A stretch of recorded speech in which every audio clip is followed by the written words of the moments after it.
What's up, y'all? You're listening to the Extra Point College Football Podcast. I'm your host, Jacob Karnes, joined as always by my co-host, Daniel Hammock. Daniel, this week on the episode, we're going to go through our in-season 4 quarters of our show, just like football. In the first quarter, we're going to talk about one thing we learned, including some teams that won on the road this weekend, and what's the state of Mississippi doing with college football. In the second quarter of this episode, we'll go into 2 questions we have heading into this week.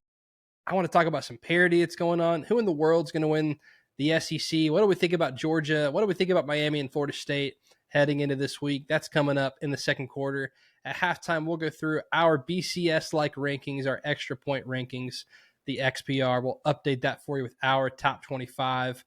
The third quarter, we'll talk about 3 games we've got our eye on this week, 3 uniform matchups to watch. And then in the fourth quarter, it all comes down to the fourth quarter. We'll talk about week 6's best games, the 4 picks against the spread. That's what's coming up in the next hour or so. Daniel, how you doing? Great, dude. This is what it's all about. Excited for week 6. Huge week 5, huge viewership numbers coming off this past weekend. You knew that, this is, I know Fox gets a lot of crap. I thought this was interesting. This is why Fox took the noon window. Is it's still hard to go and compete with ABC in that primetime window, and you saw that Georgia Bama did 2 million more than the whiteout, but viewership overall highest number since week 1. You had 4 million on a Friday night game, which is kind of crazy between FSU and Virginia. So a lot of people are watching the sport, which you and I are fans of. It's the best sport in the world. Come on, pull up a chair, enjoy. Daniel, as we kick things off, first quarter of this episode, what's one thing you learned after watching the games this past weekend? Yeah, one thing I learned is the SEC is going to run through the state of Mississippi. Okay. Some people watch, obviously, the big game, Georgia and Alabama, which, of course, every year that's a monumental matchup. It seems like Georgia is just going to cede to Alabama every time unless they play maybe in a national championship game. It is what it is. But I think because of that magnitude of that game, some people may have, I don't want to say devalued, but maybe have, like the shine has come off of that Ole Miss win versus LSU, which was huge. And Mississippi State taking a very, very good Tennessee team to was it double overtime? It's at least overtime. I can't remember if it was double or not. But that being said, dude, like that to me, I was more impressed with Mississippi State, and because it didn't make me think less of Tennessee in that game, because Tennessee is who we think they are, as far as I think they have a really high ceiling, and their floor I don't think is as low as people had expected. With the change of quarterback, I think they improved with the change of quarterback. So Mississippi State, reason I say the SEC runs through there, not necessarily that you're going to get the national champion. You might. Ole Miss is looking very, very good. They're number 3 in our XPR. We'll get to that in a little bit. Look at the remaining schedules for both of these teams. They have a lot to say. You've got Mississippi State against Texas A&M this week. You've got them playing Texas in a couple of weeks. You got them playing Ole Miss, of course, towards the end of the year. They also host Georgia, and they just showed Tennessee that it's not an easy place to play. So Georgia going on the road there. We talked about how Georgia doesn't have as many road tests, or they're just different than they were last year. One that nobody's talking about is Mississippi State. Georgia, of course, went to Tennessee and goes to Auburn in a couple weeks. Everybody's got that Mississippi State one as an afterthought. Conversely, Ole Miss, of course, they just played LSU, but they play Georgia in Athens in a few weeks.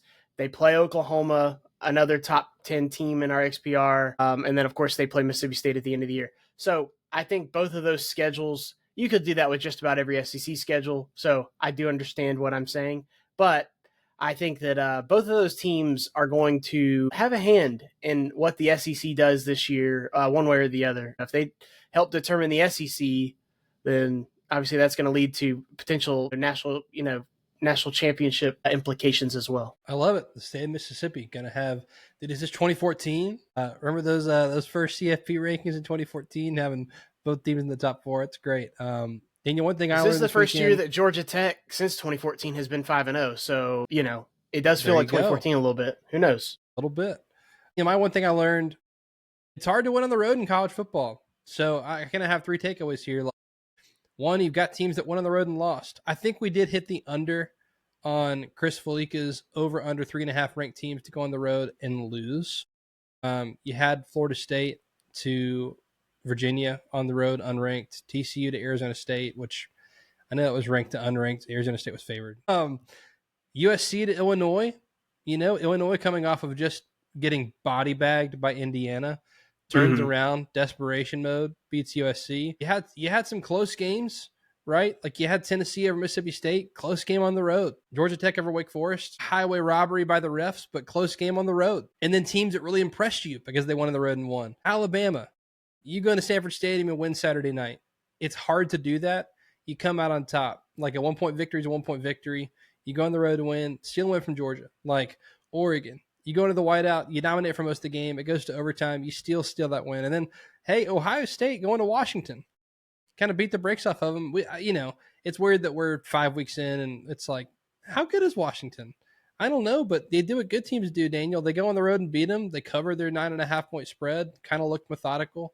So, yeah, I think it's hard to win on the road in college football. And so you see that in losses, and then I end up being really impressed with wins, especially with the lack of depth that all teams have now in college football. So it's hard to win on the road.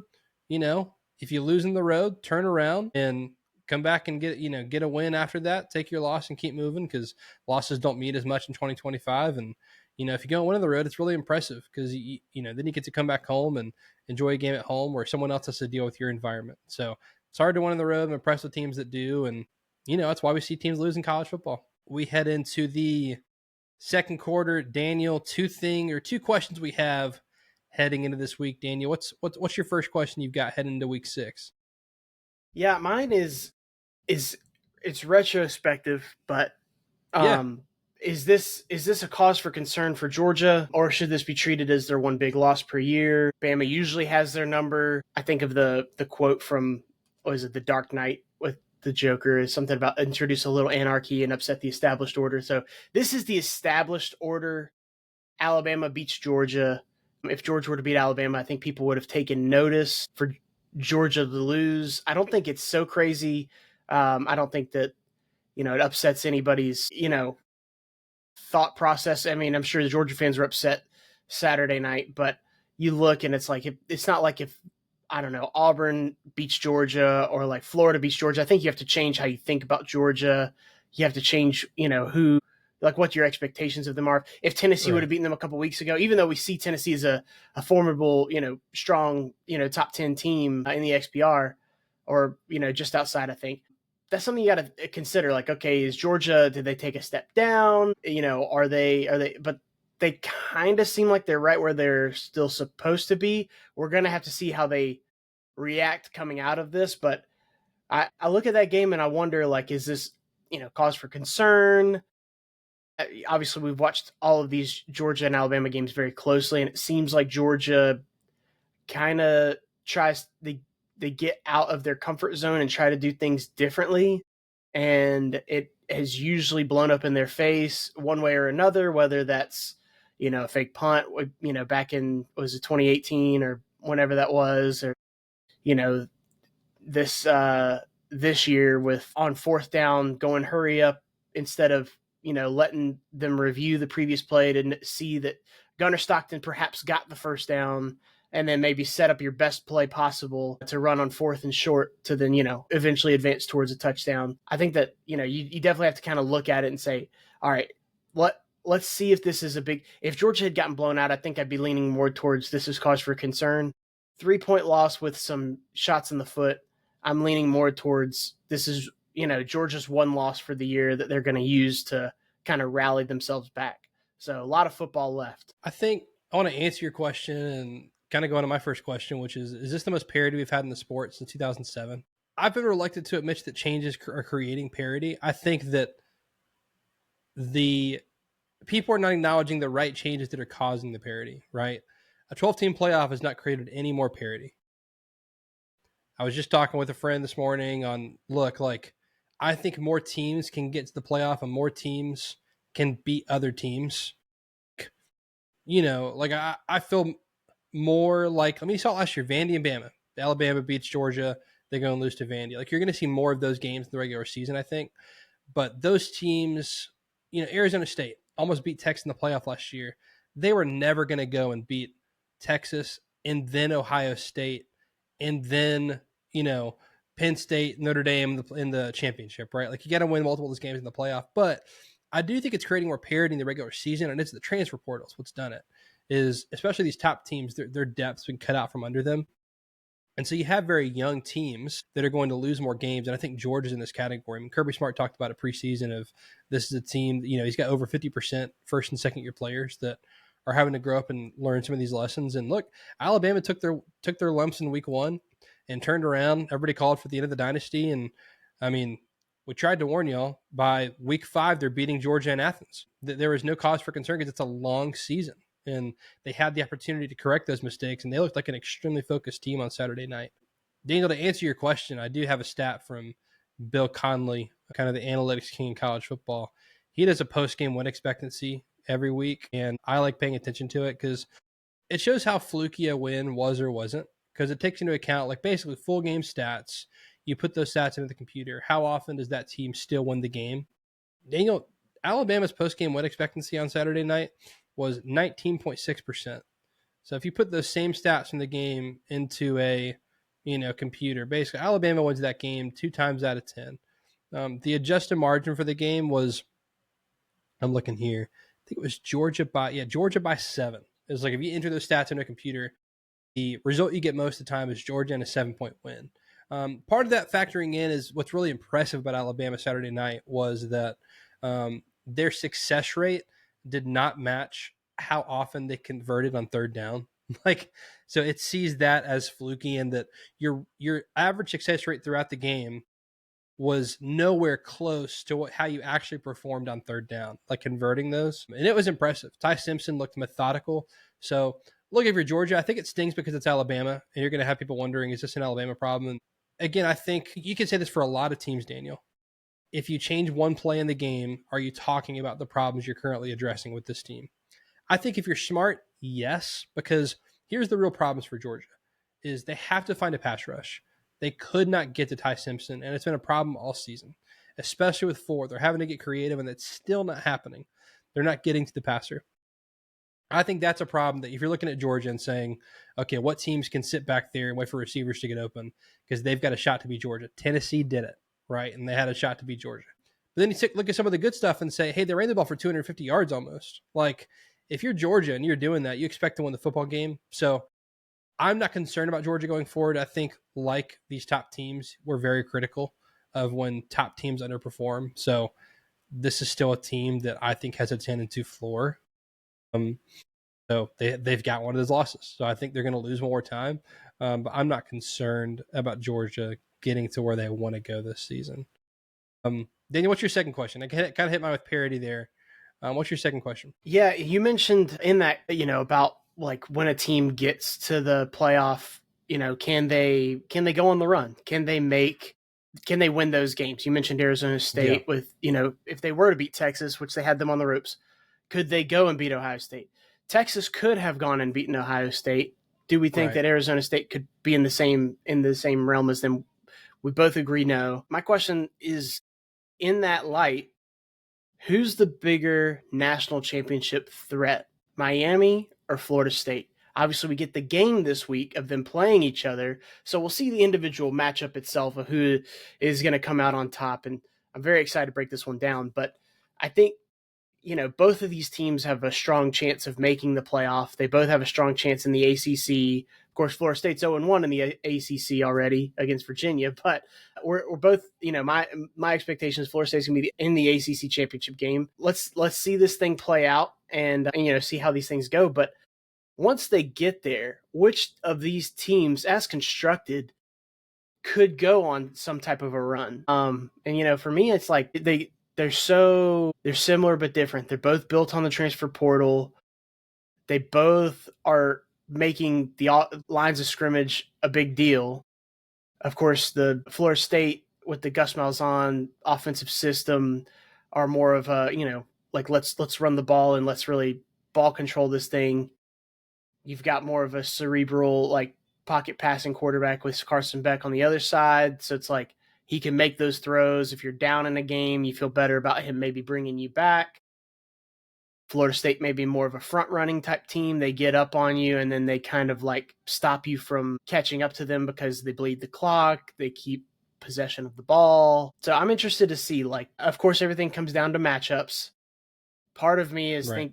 part of me leans on, oh yeah, well, Carson Beck would be able to do his thing, because he's been battle tested before he gets to the playoffs. He's not scared of any situation because he's been in them all. The other part of me looks at, like, this Florida State team, and it's like, does this system that they would run allow them to catch teams by surprise each week because it is so different from what they would face otherwise? Or is this something that is beatable if you just have better players, like we saw happen at Gus Malzahn at Auburn at times? So, yeah, it's more of an open-ended one, but that's something I'm kind of looking at, and I'm excited to watch how they match up on the field this week. Oh yeah, like this week at least we'll get a picture of how they match up, which I'm excited to talk about. My last question: who plays for the SEC championship in Atlanta? I mean, at this point in the season, I wrote down 8 teams that I think are capable of reaching and winning the ACC or the SEC championship, and 2 more that I think have a path. That's 10 of the 16 teams.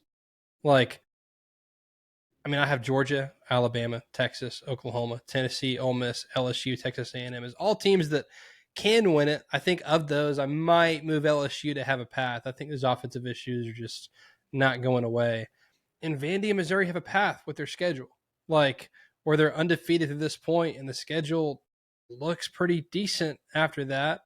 I'll ask you, Daniel, like, if you had to pick right now which 2 teams are playing in Atlanta, who are they? Yeah, that's tough. I mean, these teams are going to play each other. So that's kind of where it's like, who can avoid, landmines on the schedule. Alabama plays Tennessee, Ole Miss plays Georgia, Texas A&M plays Texas, Oklahoma plays Texas, Georgia. Yeah. Texas plays Georgia. So it's very much going to be I don't want to call it necessarily a round robin, but there's going to be, I think that the teams I'm willing to eliminate are similar to you, where I think that, I'd have a hard time seeing LSU, with what we've seen so far, get on that run and be a viable candidate. I think they're going to at least drop one more game on their schedule. And Oklahoma, I'm worried about Mateer being out, especially at least for the Texas game. I don't think it's going to hurt them playoff wise, but SEC championship wise, I'd have a concern. Ole Miss has shown me so much so far this year. I know. I really think Ole Miss has a great shot to be one of those teams. I think that either Georgia or Alabama, and then maybe Ole Miss is going to be in there, but we'll see. I wrote down 4 teams because I can't decide. My lean is that one of them won't be Georgia, because with the way, I think everybody's going to have 2 losses. I think that's kind of like how the SEC is. There's a lot of parity in the SEC this year, which is nuts. Alabama has this head-to-head win over Georgia. When one of their losses was, if they're only going to lose twice in the season, maybe they lose 2 conference games, but now you've got that head-to-head over a team. My lean would be, my lean is Alabama versus Texas. We're going to get to see Texas this week. We're going to talk about them.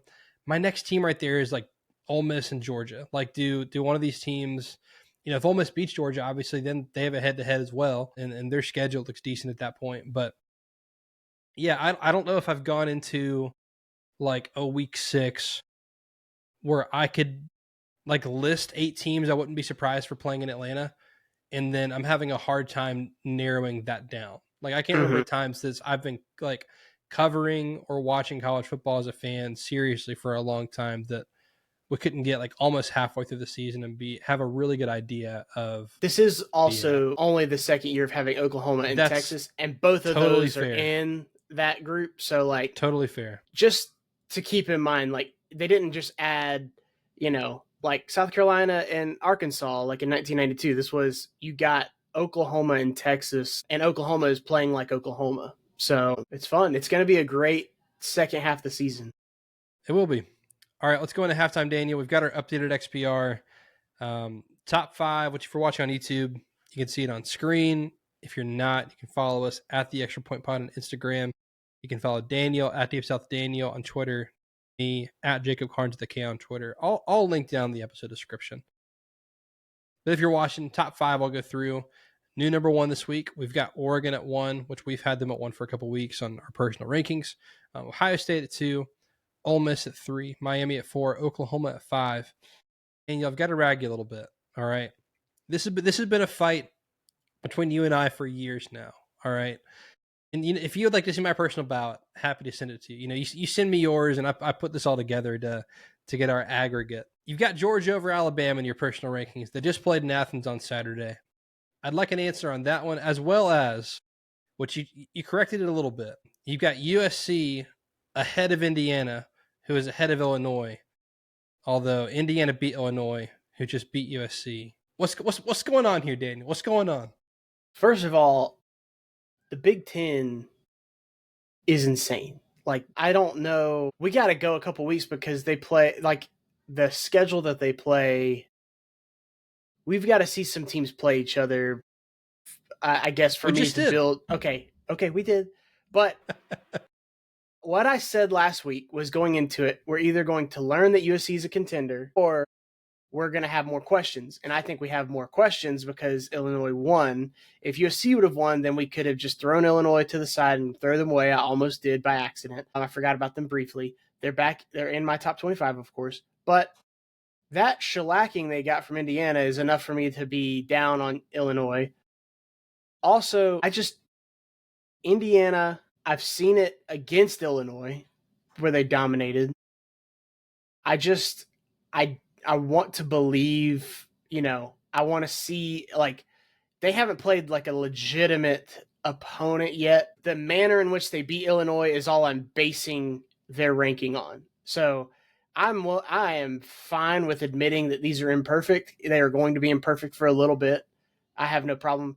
The Alabama-Georgia thing, I mean, look to your Bill Connolly stat as far as, like, both. The way I looked at it, yes, they have a head-to-head win, but I also square in Florida State there. Like, Florida State has a head-to-head win over Alabama, but do I think Alabama's better than Florida State? I kind of still do. Like, am I going to let that chain me down for the rest of the season? Not necessarily. If they get a loss, I put them into a different pile. If they're undefeated, I kind of hold them in a little bit higher regard. So Alabama having one loss, I feel like I have the liberty to move them back and forth. They did just beat Georgia at home, adjusted win percentage, all that kind of stuff you got to factor in. Do I think that if they played again, Georgia would have a chance to beat them? Yes, I do. Do I think that Georgia has a better chance of going unscathed the rest of the way rather than Alabama? I do think that. I think that Georgia has a higher floor than Alabama. But I'm open to criticism. I think that all of these teams are confusing. Like, it's just, I at least put a lot of thought into it. I'm not an AP voter that's like, does anybody really care? Ha ha ha ha. The sun, is out today. So, anyways, respectfully, you can, disagree with me all you want. Daniel, feel free to grill him in the comments. I have the important things right. I mean, Oregon's number 1 for me. Like, I have the, so. They're still in the playoff, everybody. They're still in the playoff. Relax. I'm closer to putting Ohio State 1, even after, or I expected Oregon to go on the road and beat Penn State. Ohio State beating Washington, kind of dismantling them. They've looked really impressive. Like, to me, there's a clear 1 and 2 right now in the country as far as who's looked the most impressive, and it's Ohio State and Oregon, in my opinion. I think Miami's right there at 3. I think after that, you could pretty much give me any order of teams, like 4 to like 11, 12, and I'll kind of be like, yeah, sure. So, yeah, interesting there. Again, this is where it's funny. If you use transitive property, this is where I'll agree with you. If you use transitive property, then you have to say, like, okay, Bama beat Georgia. They should be ahead. Florida State beat Alabama. Virginia beat Florida State. NC State beat Virginia, and someone crazy beat NC State. Was it ODU? Old Dominion? Yeah, I think so. Well, but no, they beat Virginia Tech.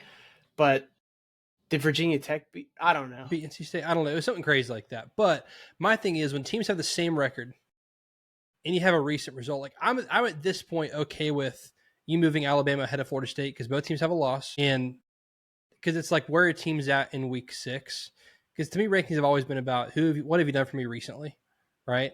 And so I was like, okay, Yeah. Alabama and Georgia have the same record, but Alabama just won in Athens. I'm like, okay, like that's giving me the data I need to Bama's ahead of Georgia, even if you have them ahead of Florida State. Because to me, I was like, oh, it's 5 weeks ago, and they're a different team now, which I think they are. We'll see. Right. Maybe this week things will look the same, and maybe Georgia's not that good. We'll find out near the rest of the season. Be sure to check out the XPR again on our Instagram, on our Twitter accounts, which are all linked down below there. Daniel, third quarter, 3 games we're not going to pick, but 3 games we've got our eye on this weekend. Yeah, it was tough when we were picking the games to pick because I feel like there's 2 clear options, and then we had a bunch that we were like, all right, yeah, does this one deserve to? Does this one deserve to? So anyways, my 3 games, one of the ones that I actually didn't even have that you mentioned, I did not see this line until today. Cincinnati hosting Iowa State. In my head, it's like, okay, so Iowa State probably like a 4 to 7 point, line, move on with your life. And Cincinnati is favored by 1.5 points. And I just don't, I have not watched Cincinnati since that first game against Nebraska. Watched that game intently because it was really all I had. And then I moved on with my life. With Cincinnati, I was like, okay, whatever. It's like, they're not a contender. There's no reason to like fuss. They're 3-1. They're 1-0 in the Big 12. And they're playing my champion of the Big 12, which is Iowa State, and Rocco Beck having a good year. They 5-0. I mean, they're rolling. They're most wins of any team this year so far. But I don't know, man. They're going on the road to Cincinnati, Nippert Stadium, and are they going to be able to have enough to do that on the road? Like, yeah. Anyways, you see something like that, you're wondering what Vegas is keyed in on, what these numbers are saying. I'm looking at weather looks good. Like really trying to figure it out. Second game I'm looking at is one that was really considered to be on our card this week, which was Virginia and Louisville. Virginia hosting Louisville after that big win in Charlottesville last week for Virginia against Florida State. Probably the greatest rushing of the field I've ever seen, or at least the fastest. Louisville also coming off of a big win against Pitt. I mean, that was like very much a back and forth game. And there was a couple of times where a lesser team or a team that didn't have like the mental toughness would have lost that game. And Louisville pulled it out, man. I was impressed with Louisville last week. Been impressed with them so far this year. Definitely in play for the ACC championship. Of course, Virginia's 2-0 in the ACC. So, we talk about parity across the league. These are both teams that are like, in the running. Virginia already with that big win against Florida State. Do we think that they can go wire to wire? Probably not. Louisville's more of that team, I think, that is built to maybe last, and they're hosting Virginia. And then the third game I'm watching is one that I had lobbied. I stood on the table for. I got pushed off of that table by you multiple times, wanting to watch Mississippi State, Texas A&M, because as I said in my preamble, the SEC is going to run through the state of Mississippi. I think very much this game is in that realm. Texas A&M goes to Mississippi State, and so that's just one that I think you've got to circle. Or excuse me, they don't go to Mississippi State. I have a thing written. All the home teams are on the left and the away teams are on the right, and I've mixed it up on that one. Excuse me, everybody. Mississippi State's going into Kyle Field, Texas A&M. Nonetheless, A&M is a 2-touchdown favorite. Mississippi State's only loss was last week against Tennessee in double overtime.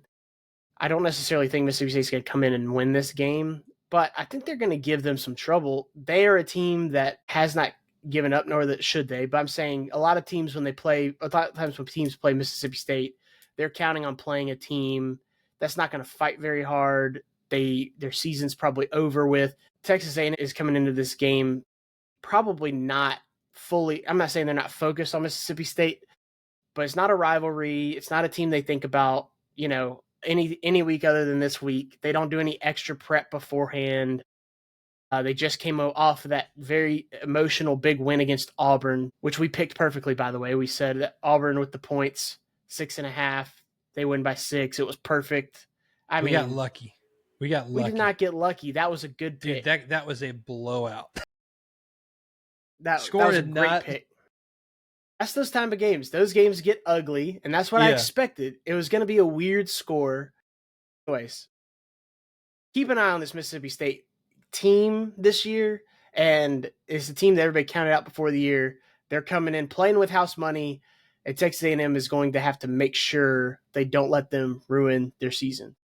14.5-point spread. I would probably lean on taking the points. I know it's on the road now, but anyways, that's the last game I'm watching. What about your 3 games, your 3 uniform matchups of the week, Jacob? I love that we've added this. I love talking uniforms. The algorithm has now given me several uniform accounts, some of which here's the thing, and good uniform accounts, because there's some frauds out there. I don't mean to just trash on people, but there's a certain uniform account that does a lot of college football stuff that if you just wear a different uniform, it's like the fire emojis, like, isn't this sick? Like, you remember the awful Michigan State uniforms with like the state in line, you know what I mean? Like, or the Florida swamp green uniforms, like they'd wear those and they'd be like fire #1 Uniswag. I didn't mean to say their name, but uniform of the week. Sorry. Dude, Anyway, play silly games, get silly prizes, right? They did it to themselves. Trying to be nice here. Anyway, look, have some self-respect. Not every different uniform is good. Most of them are bad. And if you did a top 10 uniforms of every week, you know what it should be every week probably is like 1, Michigan, 2, USC, like 3, LSU, like every single week, just copy paste, because these teams have good uniforms. If it ain't broke, they'll fix it. Anyway, this week, 3 uniform matchups I'm excited to watch. Florida and Texas. We're going to talk about the game, but should be a really clean. I will say, we were talking about this, like, of teams that wear all white on the road. I've gone back and forth with, like, I say unitards, where it's all one color. White's my exception, especially with teams that do it traditionally. So a Penn State, a Texas, because it's a great canvas for a uniform matchup, because the other team can wear bold colors and it's going to look good because you're in all white. Florida's wearing their classic orange, blue, white, which is their best combo. Houston versus Texas Tech. Houston's uniform update has been very clean. Texas Tech's uniform update has been very clean. I hope they're not wearing one of their weird uniforms they did with Patrick Mahomes. They're like ice stuff. I don't like those at all. Don't know what they're wearing, but if they wear something normal on the road, Houston is wearing their Oilers-inspired, like, baby blue uniform this week. That's going to look sick. That should look very cool. That's right. And then lastly, Florida State versus Miami. Got my eye on it. This should be an elite uniform matchup. I say should be because Florida State sometimes, it's just like, why do you refuse to wear your elite uniform? When teams have an elite uniform, some might say one of the best in the sport, and choose to not wear it. It really gets under my skin. This has a chance. This is a great helmet game. Like, there have been so many classic matchups played between Florida State and Miami.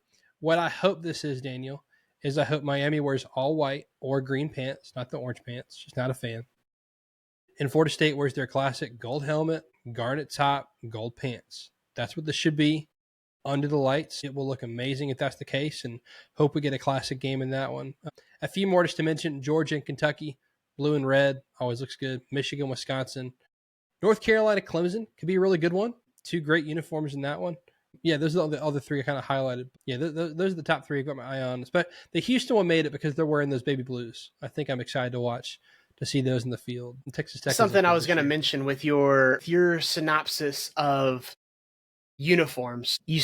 I listened carefully. You said most of the time when somebody wears something new and different, it's bad. Most of the time. I would say you've got a very conservative view of uniforms, as in preserve the originals. Yes. And maybe even throw back to something, a call back to something rather than something new and different. So like a progressive view of like a crazy, Michigan State, uniform or whatever. Or there's been times like Louisville's done some crazy looking stuff or whatever, just throwing a random team out there. But like them doing a little throwback, even though Houston, obviously the Oilers were an NFL team, but doing a throwback to that. Yeah. I am interested because those were classic uniforms. Those were great. I like that they're kind of honoring that legacy. So yeah, I agree, man. This is good. I think that most serious uniform people are the same way. So should be a good looking week. And I did forget to mention uniform matchup of the week for this past week, week 5. The winner of that was Penn State versus Oregon. Looked elite. I love those like iridescent numbers that Oregon has on that white jersey, where it looks green or black in different lights. I think it looks sick. I love, again, Oregon's one of the exceptions where like they wear something different every week, and most of the time it looks really good. They do have exceptions too, though. Does, but I love the duck wings on the helmet. I know some of their classic helmets look really cool, but man, to me, like Oregon is like they're the different team. They do the duck wings. Like if I were to have an Oregon helmet behind me, I think I'd want one that had the duck wings because you know exactly who it is when you see it. You know what? We need to do a whole episode in the offseason. To me, the best uniforms in football are the ones where, well, let me clarify this. The best normal uniforms, like non-alternates, are the ones where you know exactly who it is if you take the logos off. You know, you and I grew up Georgia fans. There's some Georgia fans who want Georgia to wear those red pants on the road. I am a hard disagree on that. I think they look bad personally. I just don't think that old look fits the modern template very well, or at least the one they did in 2020 just looked terrible. Like it didn't look good at all.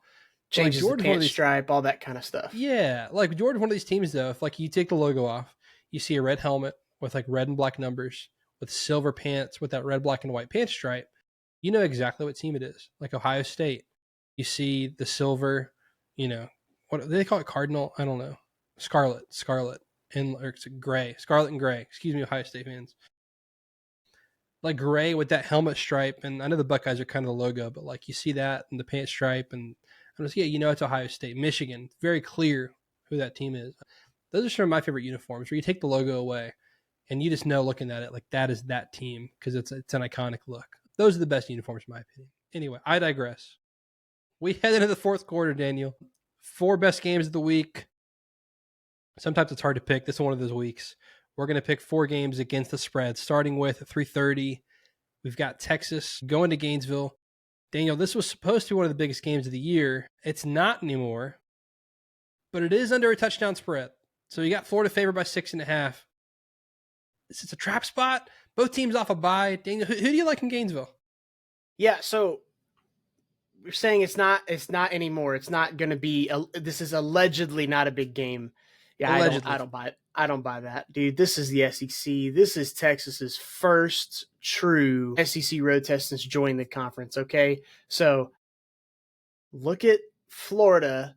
This whimpering team might be. Are they on a backup quarterback? Do we know? Is DJ Lagway Let me look playing? while you're talking. Okay, you look. I'll filibuster. All right, Texas going into this game. Okay, defense is very good, and when I say very good, I mean they might be like shortlist the best in the country defense. We don't know yet because we got to see them play more teams as they play more of these bigger teams and you know and stop the run, continue to you know make plays in the secondary. We will see on the biggest stage if these Texas defense is there to stay. Conversely, Florida's offense is not very good even when DJ Lagway is there. I will say it being less than a touchdown spread, Vegas knows about going on the road in the SEC. You haven't seen Florida's best shot. They haven't fired their coach yet. Lagway is playing? He's playing. Okay. So you've got these guy experienced quarterback. Texas blew Florida out last year in Austin. So getting them in Ben Hill Griffin Stadium, my biggest concern, Billy Napier in the play calling. Because if he can just call a clean game or have someone else do it and just get the ball to Jaden Ball, your best player. Don't have your injury-prone quarterback drop back more than 50 times in the game. Feed your running backs, who are pretty good, this alleged good offensive line that we've been told about that has 2 all-SEC players, potentially an All-American at center. Like, run the ball. Hand them the ball. And, like, establish the run. It's going to be tough. You might have to punt in this game. Guess what? You've been punting all season. Establish the run. Do your best to do that. I'm pumping them up because I'm picking Florida. I'm taking Florida with the points. They're going to lose this game because Texas is better. Texas is going to play better defense down the stretch. Arch has not fully shown us a big game. We're still concerned if he's hurt or not. His accuracy's definitely been off. We've got some Texas friends. We've talked to them, and we try to be, they're candid about, his struggles. It's not this all or nothing. It's more like, hey, if he could fine tune it a little bit, we think he'd be great.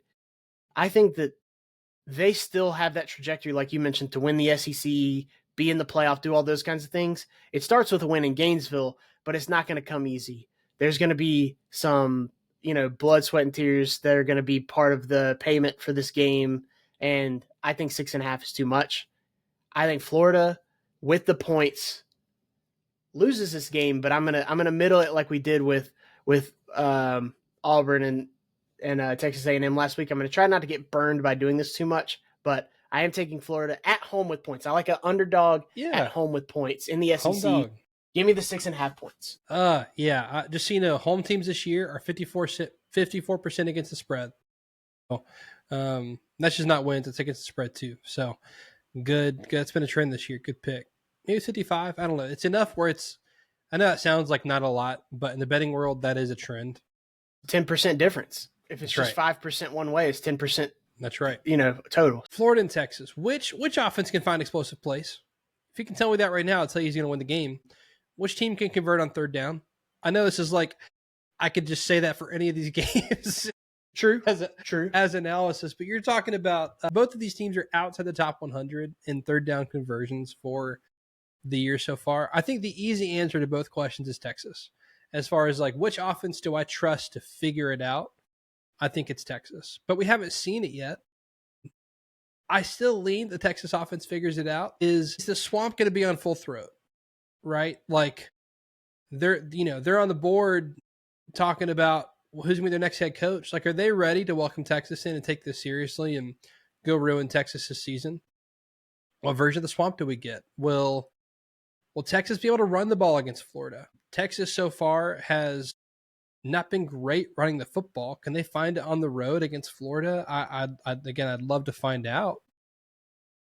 To me, Daniel, like the glaring mismatch is the Florida offense against the Texas defense. But again, I thought Josh Pate asked a good question last night. He said, what's Florida's record with Texas' schedule so far? And he's like, probably the same, where they're both 3-1 or 4-1. Probably the same exact record. So I lean Texas. I have to trust my eyes. Like Florida, like Lagaway has looked bad. The offensive line has looked bad. They haven't found a run game. Here's the thing, though, Daniel, is against LSU, they can't get away from the run. They have to commit to run the football because if your quarterback is playing poorly and doesn't see the field, why do you have him throw it 50 times? Like, you go back to the run and try to let play action open up where you get guys, wide the heck open. I didn't understand that. Can they do that in this game? Like you said, can play calling change to put this offense in more successful situations? I don't think so. The line scares the heck out of me in this game.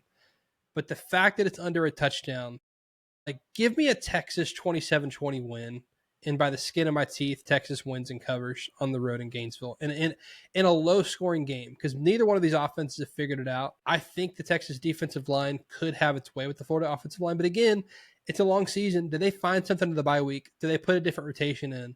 Does this offensive line that was supposed to be top 5 in the conference figure it out? I think it's hard to figure stuff out against Texas, but again, backs against the wall. I thought Napier coached his butt off the second half of the season last year. Did they come out of the bye week ready to roll, ready to go beat Texas? We'll see. The line scares me, but I'm taking Texas to win and cover in this one. By the way, we did both go 3-1 last week, which brings you, Daniel, you are at wrong sheet. 47% against the spread. Yep, 10-11. 12, one game behind that at 42% against the spread. So there's our one game difference right there where maybe I'll make a comeback here. We'll see how we go rest of the week. But that we needed that week. We wanted 4-0. We got 3-1. We move on. We're finding our footing here. Keep stacking 3-1 weeks on each other. How about that? Hey, win every day, Keep stacking days. Just cover. Alabama and Vanderbilt. Look, we saw this last year in the same exact spot. Alabama gets a huge win at home against Georgia. Everyone talks about how they're the favorites to win the national championship. They go on the road to Vanderbilt, and nothing fluky about it. They just got beat. They got beat in a high-scoring game. Maybe they're overlooking that one. Pure, perfect letdown spot. This is in the same spot, Daniel. They get a win on the road at Georgia. Now Vanderbilt's coming into town, into their building. I've heard people say, Daniel, like this is Alabama's not going to overlook Vanderbilt, but I also think that it's hard to get up 2 weeks in a row. And you can't tell with a straight face, even the Vanderbilt's undefeated, they beat him. They're not going to be overlooked. It's also not the Georgia game. So I do think there's something there. The line's 10.5. Who do you like in this game in Tuscaloosa? Not that the Alabama game, Alabama and Georgia were in Tuscaloosa, since that was obviously they are coming home to play this game. But saying that, like you said, this game, the crowd's going to be different. It's just going to be. It's not going to be a great, I I really like what a great follow on Twitter, Reddit CFB. Just they always usually have some great one-liners, but one of the things they said this week was Saturday feels like either a Diego Pavia's magnum opus or Bama winning 70-0, and there's no in between. So I agree with that in the sense of like, that you don't know what's going to happen. Diego Pavia, I feel like every time I'm ready to go ahead and doubt him is when he just keeps doing, these crazy things. And, people like to point to the game 10 years ago or whatever, when Jalen Hurts was I think it was 2016, because I think it wasn't Jalen Hurts was a freshman. And both teams were undefeated. And I forget the guy's name. The linebacker from Vanderbilt says, "Oh, Alabama, you're next. You're going to see what kind of ball we play in the SEC." It's 59-0. That Vanderbilt team was propped up. That was not this team. So like these logos have done it before, and we've seen Alabama just completely destroy. But that was a Nick Saban Alabama with Jalen Hurts at quarterback, with an unreal amount of studs defensively that were going pro, and it was against the Vanderbilt team that had played a very weak schedule and had purely survived on belief. This Vanderbilt team is different, even from last year. From what we've seen so far this year, this team can beat you up. They can run the ball. They can control the line of scrimmage. And I'm concerned. My concern, which is also something that might be a wild card that helps Vanderbilt, Diego Pavia is their leading rusher. I mean, almost 300 yards rushing on the year.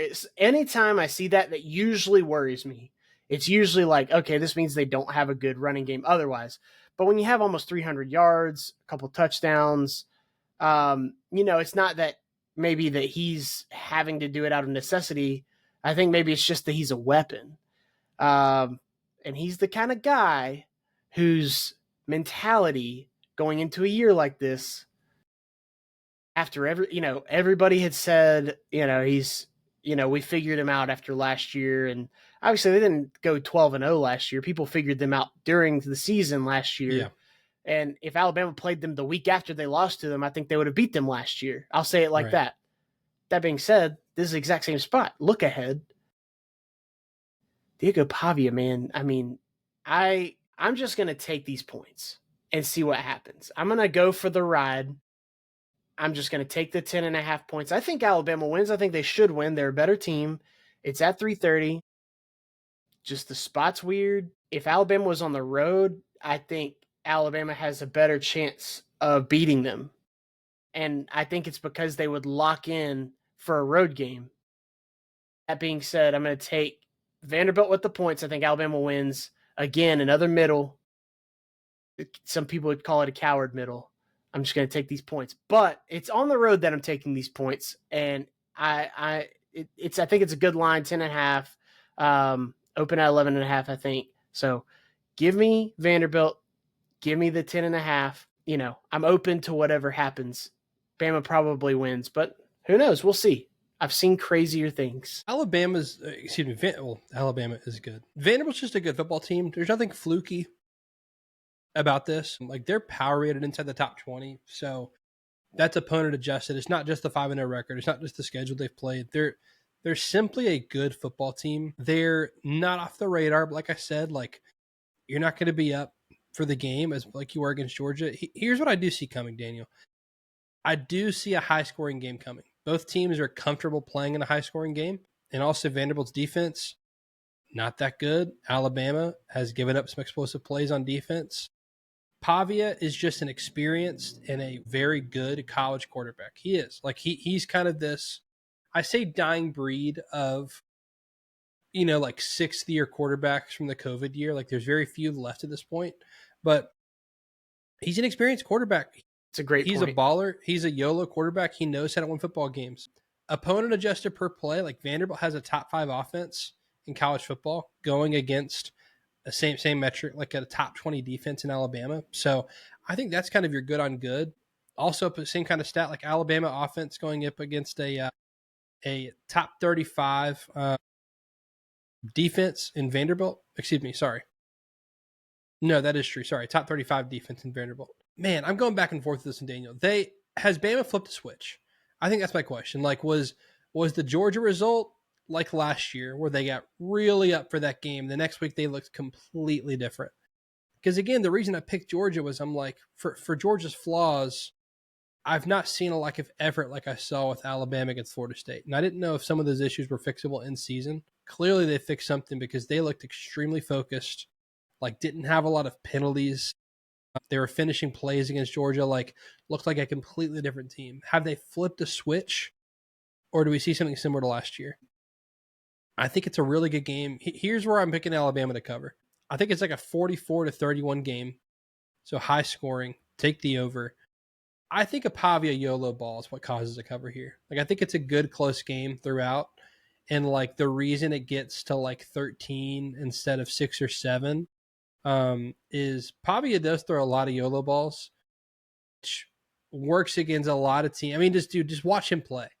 Like he's sprinting out to one side, throws across his body, and like way too many of these balls that are just YOLO balls, which wins them a lot of games. In a game like this in the road, you have one of those turn into an interception, and all of a sudden, a game that you could be in position to win, where you're driving to go down to take a lead, all of a sudden you're down by 13. I'm picking Bama to win and cover. I'm not at all confident. I'm excited to watch it. Not at all confident in that, but give me Alabama to win and cover. And let's go to Houston. Baby blue uniforms being played. Texas Tech and Houston. Texas Tech a 10.5 point favorite on the road. To me, they've been the clear Big 12 best team so far. Houston undefeated. Rivalry game here. Former Southwest Conference matchup here, Daniel. Who do you like in Houston? Yeah, you got Connor Wegman, former Texas A&M Aggie, leading the Houston offense, and it's an impressive team. It's a frisky team, some would say. I won't say that. But some would say that. I really like that they're undefeated at this stage. I think they should be if you look at their schedule. No disrespect, but they should be 4-0. And then Texas Tech going on the road. I think that the best possible game is Texas Tech going on the road to Houston. If they were going to Lubbock, I think that Texas Tech wins this game running away. I think that the Red Raiders are just outright a much better team. They've also been more battle tested. Obviously, you can look at a common opponent, Oregon State. Obviously, one was at home, one was on the road, but Oregon State, Texas Tech beats them 45-14. Houston goes to overtime to beat them 27-24. I'm not going to outright say that Houston is fraudulent, but they just haven't played nobody. If they beat Texas Tech, I will give them obviously some respect. I'm excited about the uniform matchup. You've mentioned that's going to look cool. Texas Tech's got 2 good quarterbacks. They've got a relatively, they've got a good defense. Goodness, the most points they've given up this year is 14. Offensively, I mean, they've scored in the 60s twice. Now, those were both overmatched opponents, but they beat the mess out of Utah at Utah, and it should have been worse. Up 34-10 on the road. That's a very tough environment to play in, and they've had a bye week. Do I think the bye week helps, hurts? I mean, that, remains to be seen. It definitely helps getting their quarterbacks healthy and everything. Bear Morton's back. We'll see. I'm gonna lay these points. It's a lot of points to lay on the road. 10.5. Your stat earlier stresses me out a little bit about home teams covering or against the spread, everything like that. But I'm gonna take this road team with points, or road team laying points. Excuse me. So laying 10.5. I just think Texas Tech is not just better. I think they're markedly better. And I think that it's going to take a big time opponent for Texas Tech to even come close to a loss, much less let it be a one score type of game. So yeah, I think it's a 2-touchdown win. Yeah, at least there's a chance Texas Tech runs away with it, but I'm going to be respectful. I think it's a 2-touchdown win, and that covers for me. So give me Texas Tech, lay the points. This one should be over in like the third quarter. Daniel, last week, the game I'm looking here in this other pick sheet I do. So I do another pick sheet, kind of like the ESPN, how you see like the confidence picks. It's straight up picks, but I do it by confidence. And usually it's just like, who do I think is going to win by the biggest points margin? That gets the most confident pick anyway. I had USC over Illinois as my third most confident pick of the 10 picks. I just thought, like, look, I know they just got beat, but even then, I'm like, USC has looked good. I don't care it's on the road. It's a touchdown game. Like, this is at least 10 points. Very confident. I mean, they straight up lost the game. Daniel, going into our picks, if I'm going to say, when I first pull up like our 4 games, this is what we're picking, I'll glance at them and kind of be like, okay, like, probably Texas, but that line scares me. Like, am I leaning Vandy or Alabama? I don't know. And then I'm like, Texas Tech for sure. And then Florida State, Miami, we'll see. And as I go back through, I just got a feeling about this one, Daniel. Because honestly, the stats say 2-touchdown win. I'm with you. Like, all your analysis I thought was spot on. Especially just looking at like what Texas Tech's offense has been able to do vertically this season. I think that sorry, I totally lost my stat sheet here. I'm pulling it back up. And their defense, their defensive line's been great. They've been great in the secondary against the pass. Houston can run the ball. I think that's if there's something in this game where they can keep it ugly and keep it close, they can run the ball. Their success rate's just not been good. Their EPA per rush is top 25 in the country. Can they run the ball and make this ugly? I think so. This is one of those games where I think you're watching it late. Is this game on a Friday? No, this is Saturday night. For some reason I thought it was Friday. Where you're just like kind of like Florida State, Virginia last week, where that game was like a 10-point line, and it's like are Texas Tech and Houston tied like late in the fourth quarter? Rivalry game. Texas Tech's they're both undefeated. Like, Houston could win this game and take a lead in the Big 12 title race. I think this is like a touchdown win for Texas Tech, and they're fine with that. I also think Texas Tech could go run them out of the building like they did against Utah. So this is just one of these ones where I just have a weird feeling about. Give me the points with a home team. I was picking all favorites too, and road teams, and I'm like, give me Texas Tech, or excuse me, give me Houston with the points. I think Texas Tech wins. I'll middle this one, and I think Houston covers. So give me the Cougars in this one. It's got no solid analysis to why that is. I think they can run the ball and muddy it up, but it's got a weird feeling about that game. It's the Big 12. College football, man. College football. We go to Saturday night, Florida State hosting Miami. This might have been, and I think it still is, the biggest Florida State-Miami game in years. Florida State takes a little bit of the shine off it by losing to Virginia last week. Then, they are a 4.5-point dog at home to Miami. Who do you like in Tallahassee? Yeah, this one's tough. We talked about earlier just kind of forward thinking, like who's going to be the tougher matchup in the postseason, perhaps. Both of these teams have a lot of football, obviously, left in front of them. Florida State 0-1 in the ACC after that loss to Virginia. That definitely kind of hurts their bid here. But, Miami having to go to Florida State, they both have they're just, I want to see which style wins out against one another. I think that Miami, like I said before, Miami can win this game multiple ways. They can either get ahead and kind of pound the ball and, have big third down conversions, that kind of thing, and just play some good defense and sit on it a little bit. And then they could also be down in this game. And I think that they could come back with Beck throwing the ball, getting the, running the 2-minute, that kind of stuff where they have to really, change what they're doing. So I think that they could win multiple ways. I think Florida State wins this game one way and one way only, and that's by big time crowd, big time defense, making plays, getting off the field on third downs, and specifically ball control. Offensively, running the ball with quarterback, with the running backs, having a couple of big plays out wide, but their bread and butter is going to be, running the ball, getting first downs, converting, doing those kinds of things, doing little things, holding onto the ball.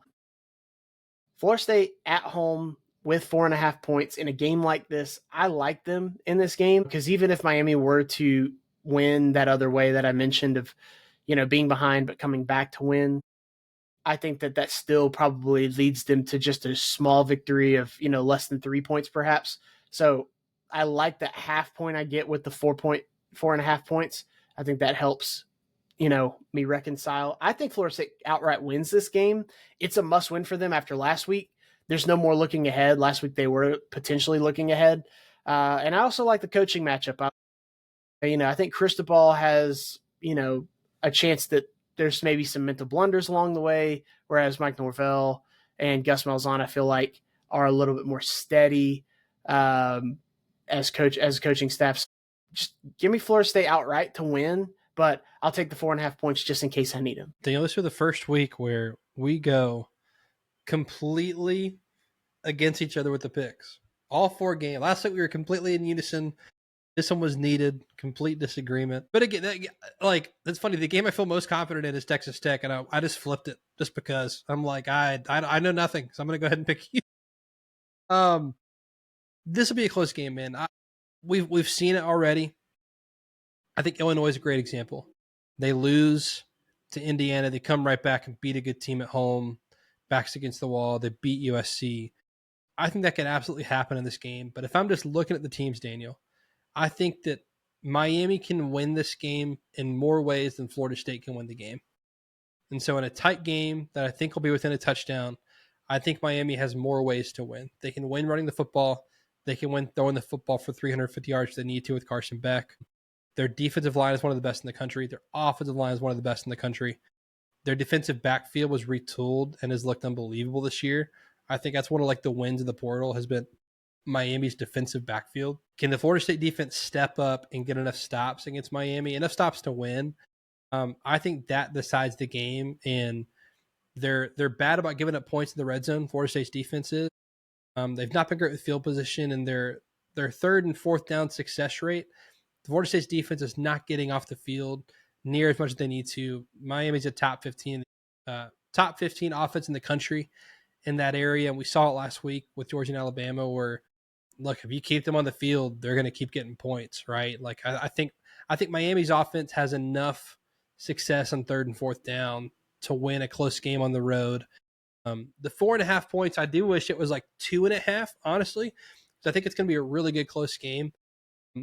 But I do think Miami wins by a touchdown. So give me the Hurricanes. I think they're one of the best teams in the country.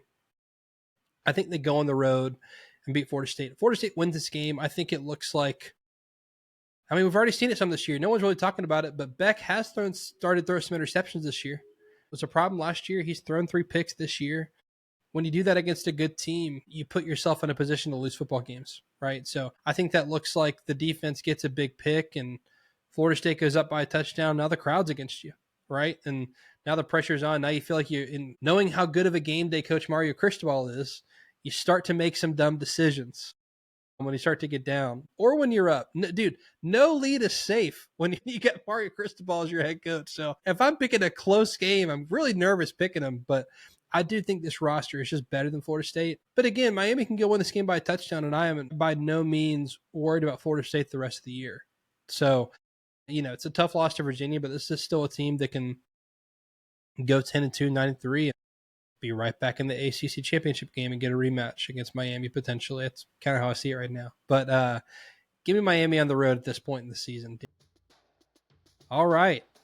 Dude, 4 games against each other. So what, rooting for 2-2? I guess we're both rooting for ourselves to go 4-0. But right, one of us is going to be in the hole, and maybe we'll go 2-2, and we're both still behind 500. So not what I'm rooting for. But be sure to follow us at the Extra Point Pod on Facebook and Instagram, YouTube. You can follow Daniel on Twitter at Deep South Daniel. You can follow me on Twitter at Jacob Karnes with the K. That'll do it for this edition of the Extra Point. He is Daniel. I am Jacob. See ya.